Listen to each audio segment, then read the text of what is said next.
Hello, and welcome to another episode of Lori Ruins Everything.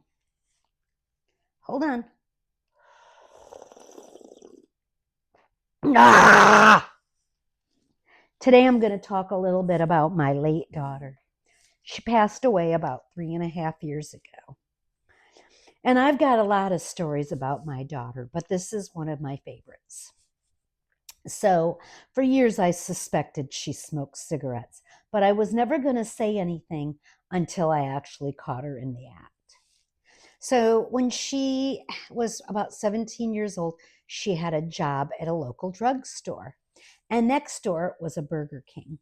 And I just happened to be at that Burger King having lunch one day when she stepped outside of that drugstore and lit up a cigarette.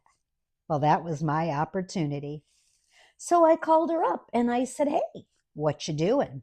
And she said, "Well, I'm at work."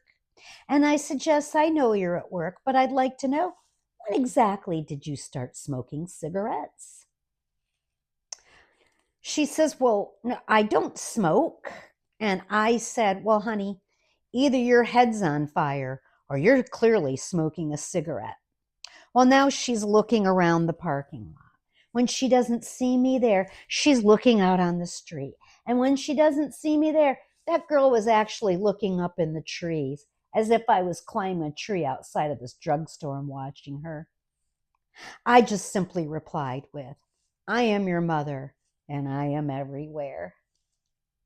She never got away with anything. Please like and subscribe if you feel like you may get away with anything, but don't bet on it.